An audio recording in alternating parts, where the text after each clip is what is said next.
초등 저학년도 오답 노트를 해야 되나요?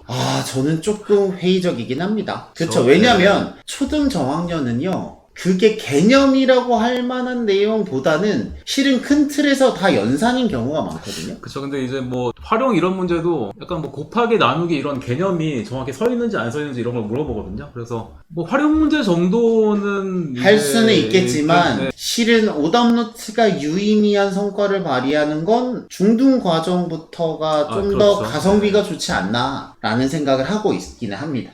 하긴 근데 고등과정도 굉장히 또 양이 많기 때문에 그쵸. 그것도 진짜 그래서 저는 중등 만만치 과정이 않아요. 가성비가 제일 높다고 네, 생각하는 그렇죠. 게 적절한 분량이에요. 근데 고등 과정은 또 이게 분량이 너무 많아서 진짜 알바를 쓰는 게 아니면 쉽사리 가내수공업으로 만들기엔 조금 양이 많기 그러니까 때문에 일회독 할 때는 조금 힘들 것 같고 한 그쵸. 2번 정도 푼 골라서 다음에 어느 이제 정도 그다음에, 필터링을 네. 하고 그쵸. 그쵸. 그 정도가 적합하지 않을까 싶습니다. 현석 GUTV님 다시 푸는 건 어느 정도 주기로 하면 좋을까요? 풀이 과정을 외워서 풀 수도 있는 것 같아요. 풀이 과정을 읽어 먹을 시간이요. 애기들은요 한 1, 2주일 지나도 까먹지 않나요? 이게 왜 그러냐면 애들이 놀고 있는 게 아니고 진도를 쭉쭉 나가기 때문에 한 달 정도 주고 예전에 풀었던 문제 다시 주면 거의 못 푸는 것 같거든요. 기억력 곡선 이런 거 많이 나오잖아요. 네. 그러니까 뭐 배운 다음에 거의 뭐 하루 지나면은 뭐 70% 80% 이상 네. 잊어버린다고 하는데 바쁘고 애들도 바쁘고 이러니까 왜? 뭐 오늘은 한 2, 영어 3일 수업하고 내일은 네. 수학 수업하고 이러고 나면 한 1, 2주일 지나고도 넘어가기 때문에 애들이 맨날 하는 말이 안 배웠는데 맨날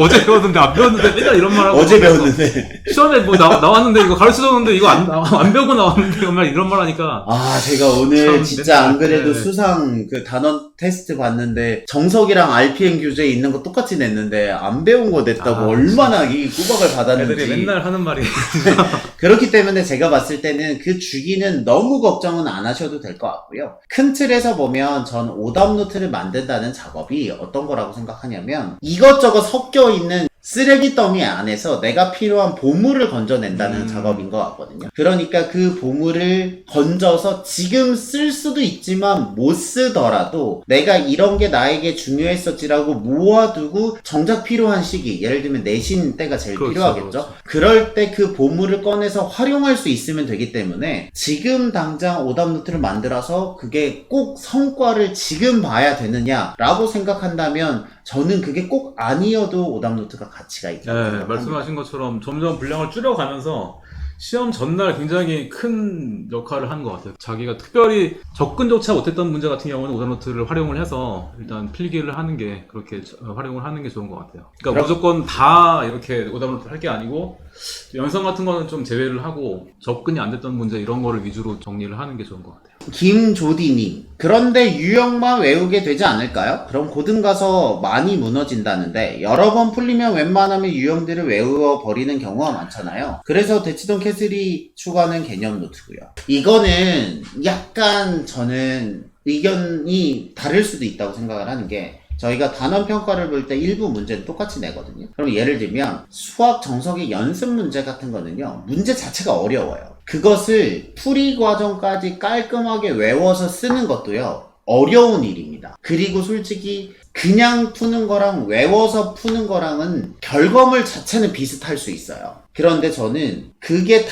정말 영어 단어처럼 외워서 쓰는 게 아니라면 그렇게 자기가 한 번에 1부터 10까지 다 자기 힘으로 할 수 없으면 그렇게 1부는 외워가면서 그 틀을 만들어가는 것도 저는 나쁘지 않다고 생각해요. 근데 솔직히 뭐 창의력 이런 얘기를 많이 하는데 만약에 내신 같은 시험 같은 경우에는 무슨 시험 시간에 창의력을 발휘하고 이게 정말 이건 안 되거든요. 창의력 발휘하다가 정말 그 시험 망하거든요, 진짜. 그래서 내신 시험 같은 경우는 거의 유형이 다 머릿속에 들어가 있어야지 그거를 풀 수 있고 시간 내 해결을 할 수 있고 고득점이 나오는 거죠. 그러니까 이게 솔직히 뭐 사회 과목을 이해 과목이라고 말을 하고 수학을 어떻게 보면 암기 과목 얘기를 하는데 사회 같은 경우도 이해가 돼야지 외워지고 수학 같은 경우는 유형이 달달해 오는 게 아니라 많이 문제를 풀면 저절로 이게 체득이 되는 이렇게 익혀지게 그냥 보자마자 이렇게 약간 좀 풀이 과정이 약간 눈에 보이고 식이 약간 떠오르게 이 정도까지 연습이 돼야지 고득점이 나오는 거거든요. 그래서 좀 창의력은 정말 뭐 나중에 이제 만약에 수능을 볼 때 킬러 문제 이런 거를 해결을 할 때 약간 번뜩이는 이런 게 좀 필요하기는 한데 이제 그런 킬러 문제 이외에는 솔직히 창의력을 발휘하면은 좀 안 되는 것 같아요. 제 생각에는 이게 지금. 이게 이렇게 김소로 선생님이 말씀하시는 건 45분 안에 결과를 내야 되는 부분이 있기 때문인 거예요. 20몇 문제를 가지고 40 몇 분 만에 결과를 내야 돼요. 이렇게 맹목적으로 외워서 그걸 영어 단어처럼 그 구현을 하는 건 문제가 될 수 있겠지만 우리 영어 할 때 문장을 외워보면서 그 맥락을 이해하는 경우가 있잖아요. 그러니까 이해를 하고 외우는 경우도 있지만 외워서 이해가 되는 경우가 있거든요. 전 수학도 마찬가지이기 때문에 모든 걸 다 100% 정교한 자세로 완벽 아니면 안 돼라고 생각하는 게 실은 어떨 때는 맞지만 어떨 때는 맞지 않을 수도 있다는 거죠. 그리고 그게 다 외워진다는 게 머리가 되게 좋은 것 같아요. 그 과정을 그건 이렇게 외울 수 있는 그런 게 부분도 있는 거죠. 굉장히 머리가 좋은 것 같아요. 그래서 그 부분에 대해서는 일단 그 틀을 따라가면서 너무 고민은 안 하셔도 되지 않을까라고 생각합니다.